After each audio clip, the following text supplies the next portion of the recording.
আমরা ভাত খাই কি দিয়া দেখেন, ইলিশ মাছ। আমাগো বাসায় একজন বুইরা লোক আছে, মাছের কাটা বাচ্চা আমার দিতে হয়, বুঝছেন? নিয়ে দেন পাতে বাইচা বাইচা দিতেছি। সাথে আছে ডাল, করলা ভাজি, সাদা ভাত। ঠিক আছে, আমি করলা ভাজি দিয়ে খেতেছি এখনো। আর আমার হাজব্যান্ডে হচ্ছে মাছ বাইচা বাইচা দিতেছি, সে কাটাওয়ালা মাছ খাইতে পারে না, তো ইলিশ মাছ আমারে কইতেছে পুরাটা তুমি খাও, তো আমি খাবো না। এটা কি হয় কঞ্চি? কেন আমি বাচ্চা বাচ্চা দিতে আছি কাটা। খাও, চাবান দাও জোরে। 10 টাকার প্লেনে যে দাম ইলিশ মাছের। আসসালামু আলাইকুম রহমতুল্লাহ বরকাতুহু। সবাই কেমন আছেন? আজকে মাসের 2 তারিখ, আজকে হলো সোমবার। আমি গত মাসের 22 তারিখে বাংলাদেশে এসেছিলাম। সৌদি আরবে থাকতাম, আপনারা সবাই জানেন। 22 তারিখে বাংলাদেশে আসছি। আসার পর থেকেই মানে এয়ারপোর্ট থেকে আমি যখন বের হয়েছি তখনই দেখেছি বাংলাদেশে বৃষ্টি আর বৃষ্টি। সেই পর্যন্ত বৃষ্টি আর বৃষ্টি, মানে বাংলাদেশে এইবার আসাটা কি আমার ভুল ছিল নাকি ঠিক ছিল, আপনারা কমেন্টস করে জানাবেন। হ্যাঁ, আর এই হলো সকালের দৃশ্য। বাংলাদেশে ভালোই লাগে, মুরগির ডাক, পাখির ডাক, গাছপালা দেখতে। আমি তো মানে গাছ পছন্দ করি বলতে এত বড় বড় গাছ না, মানে ছোট ছোট গাছে যে ফল ধরে বিদেশে যেরকম সেরকম, সেগুলো ভীষণ পছন্দ করি। এখানে আছে অনেক গাছ আছে, ওই যে দেখেন কামরাঙ্গা কীভাবে পড়ে রয়েছে। পড়লে কি হবে, এগুলা খাওয়ার যোগ্যতা না। হ্যাঁ, এগুলো এখানে কাঠবিড়ালি আছে, অর্থাৎ পাখি ওই যে ঠাস ঠাস করে পড়তেছে সারা দিন সারা রাত পরে। এই কামরাঙ্গা গাছটায় 12 মাস কামরাঙ্গা ধরে, কিন্তু খাওয়া যায় না, সব হচ্ছে একটু একটু করে খেয়ে খেয়ে ওই মাটিতে ফেলে দেয়। আমি হয়তো ওইদিকে যাবো না, এখন বৃষ্টি নাই মারিছে, আর জুতাও নাই এখানে। তো আজকে ছিল সোমবার, মাসের 2 তারিখ। আমি 22 তারিখে বাংলাদেশে এসেছি গত মাসের। এই মাসের 22 তারিখে আমার ডেট শেষ, মানে যাওয়ার। আমি কিন্তু ছুটিতে আসছি, আপনারা সবাই জানেন।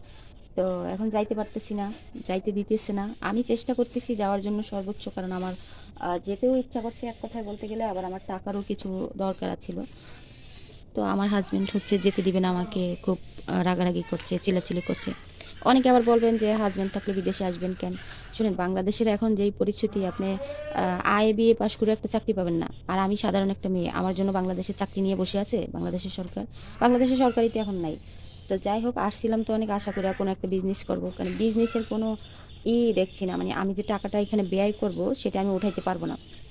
গ্রামের মানুষ, আমি যেই জিনিসগুলা বেচার সিদ্ধান্ত নিয়েছিলাম সেগুলো তারা হয়তো পছন্দ করবে না, খাবে না। আর দেশের মানুষের, গ্রামের মানুষের বিশেষ করে টাকাটা অনেক হিসাবই থাকে। হ্যাঁ, আর যারা হচ্ছে শহরে থাকে, চাকরি বাকরি করে, মাস শেষে এদের টাকা আছে, 40-50 হাজার টাকা বেতন পায়, সেখান থেকে তারা 20-25 হাজার টাকা খরচ করলেও কোনো সমস্যা হয় না।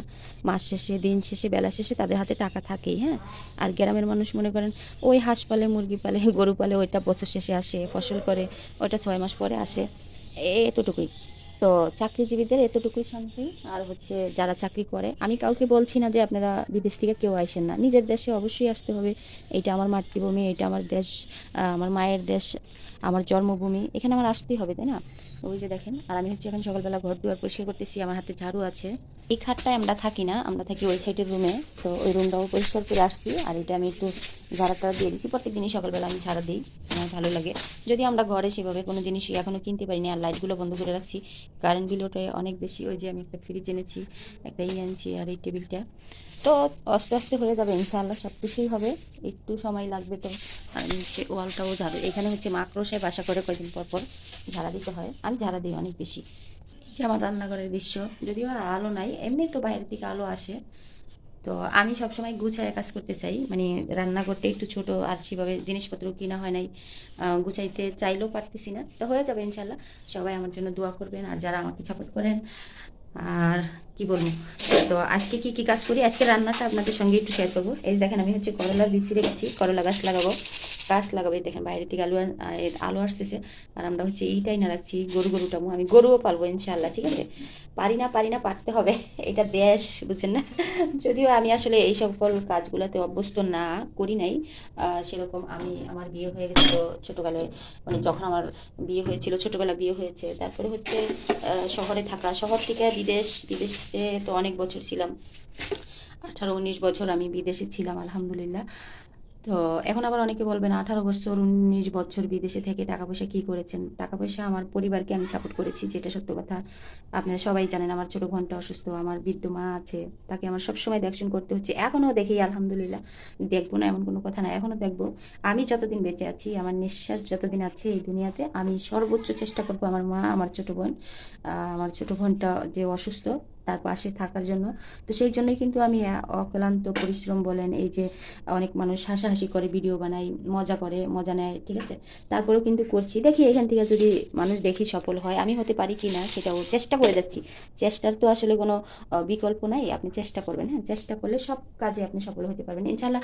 আমার চ্যানেলটা মনিটেশনটা অন করেছি, কিন্তু আমার ইতে অ্যাকাউন্টে এখনও $1 আসে নাই। তো সবাই যদি একটু সাপোর্ট করেন, ভিডিওগুলো একটু বেশি বেশি করে দেখেন, আশা করছি হয়ে যাবে। হ্যাঁ, তাহলেই আমি কোনো একদিন আপনাদের সামনে এসে বলবো যে আমি আজ ইউটিউব থেকে সফল হয়েছি। এই যে গাছগুলো ভীষণ ভালো লাগে, এরকম রান্নাঘরের সামনে দাঁড়ায় গাছ দেখতে। যদিও আসলে এই গাছগুলোর জন্য উঠান যেটা বলে রোদ থাকে না, তো এগুলো আমি দেখবো, যদি ফল টল না ধরে কাটায় ফেলবো আর কি।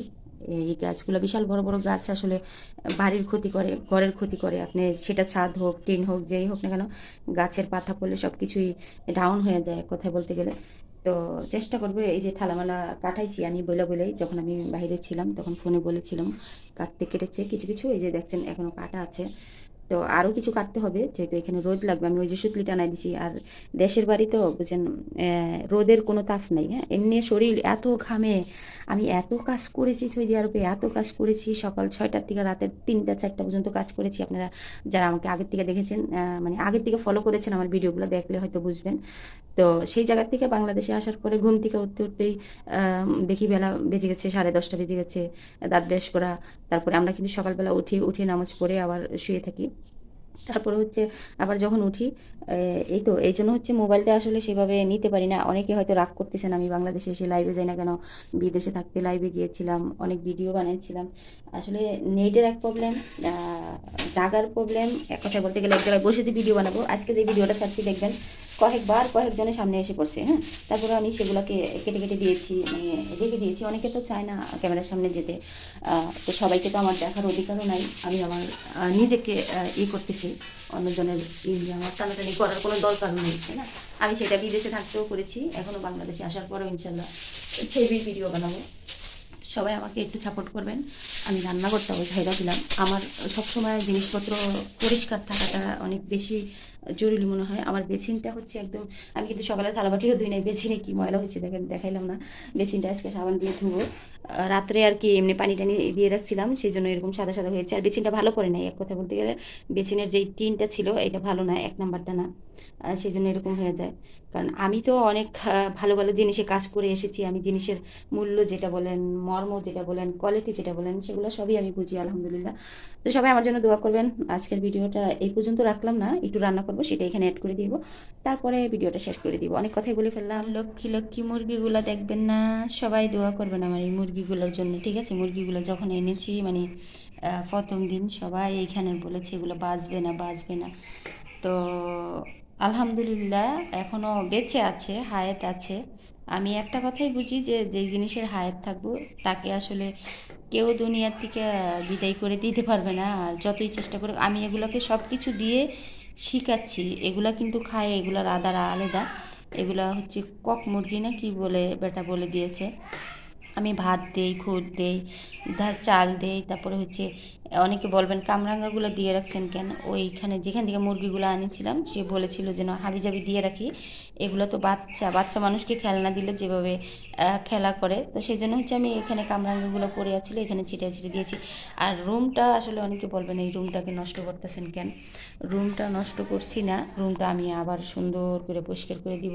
মুরগিগুলোকে আমি ঘর নিচ্ছি, যেহেতু আমরা এই রুমে এখনও ফার্নিচার টার্নিচার রাখি নাই, রাখবো ইনশাল্লাহ। আর আমার বড় মুরগিগুলো হচ্ছে অনেক বোকা না, অনেক চালাক, বুঝছেন? এই যে এই জন্য হচ্ছে এখানে বেঁধে বেঁধে রাখছি। এই যে আমি সর্বমোটে 6টা মুরগি এনেছি। দেখি, মানে আমি তো জীবনের ফার্স্ট হচ্ছে মুরগি পালতেছি এক কথায় বলতে গেলে। আমি আগে মুরগি টুরগি সেভাবে পালতাম না, মুরগি পালতাম না, গরু পালতাম। আমার অনেক গরু ছিল আলহামদুলিল্লাহ। গরুর প্রতি আমার অনেক নেশা, যদিও আমি পালি নাই, মানে মানুষ দিয়ে পালাইতাম, মানুষের কাছে কিনে কিনে দিতাম, এরা হচ্ছে পালতো। তো এখন যেহেতু বাংলাদেশে এসেছি, আমার নিজের তো করতেই হবে। তো এই যে আমার মুরগির ভিডিওগুলো প্রত্যেক দিন পাবেন একটু একটু করে, যদি বেঁচে থাকে কেমন হয়, কীরকম করে এগুলোকে আমি লালন পালন করলাম সেগুলো আপনাদের সঙ্গে শেয়ার করবো। দেখেন এগুলো কিন্তু ভয় পায়, সেই জন্য আমি এই দরজাটাও লক করে রাখি ঘরের, যাতে এগুলা চলে পেরে শান্তি পায়, ভয়টা কাটে। যে কোনো জিনিস আপনি এক জায়গা থেকে আরেক জায়গায় যাবেন, ভয় ভয় লাগবে, কাজ করতে খেতে সব কিছুতে ভয় লাগবে। তো সেরকমই যে কোনো জিনিসের একটা জীবন জীবন যার আছে তারা সেম এরকম, হ্যাঁ, সেটা পশু হোক, পাখি হোক, গরু হোক, ছাগল হোক, বেড়া হোক। ওই যে দেখেন তো আপনারা সবাই মুরগিগুলো বেঁচে থাকবে কিনা কমেন্টস করে জানাবেন, হ্যাঁ। যদি বেঁচে থাকে তাইলে মনে করবো যে আমি জীবনে জয় হয়েছি, মানে কিছু করতে পারছি। সবাই বলছে এগুলো বাঁচবে না, আমি পানি দিয়ে রাখি, মাশাল্লাহ এগুলো অনেক পানি খায়, হ্যাঁ। সকালবেলাও পানি দিয়েছি, এখন আবার ডিমও পানি নিয়ে আসি। দেখেন পানির অপেক্ষায় বসে আছে। সুহানা দেখো আমি মুরগি পালতেছি তোমার আম্মুর মতো। আমার বোনটাও, মানে আমার আমার ছোট যেটা শহরে থাকে, ও হচ্ছে এই সকল জিনিস পছন্দ করে অনেক বেশি, যদিও ওরা ভাড়া থাকে, আর ভাড়া বাড়িতে তো অনেক কিছু করাও জানা নিষেধ থাকে। এই যে আদার খাইতেছে। তো সবাই আমাকে সাপোর্ট করবেন প্লিজ, সকালে একটু একটু করে সাপোর্ট করবেন, আমার চ্যানেলটাকে একটু উঠায় দেন, আমার চ্যানেলটা একদম ডাউন হয়ে গেছে। দেখেন পানি খেতেছে। যারা মুরগি পালবেন খাবারের সাথে সাথে এইভাবে পানি দিয়ে রাখবেন, কারণ ওদেরও কিন্তু পানির পিপাসা আছে। আমরা যেমন খাবার খাওয়ার পরে পানি খাই, ওরাও কিন্তু পানি খেতে চায়। আপনারা চেষ্টা করবেন, হ্যাঁ।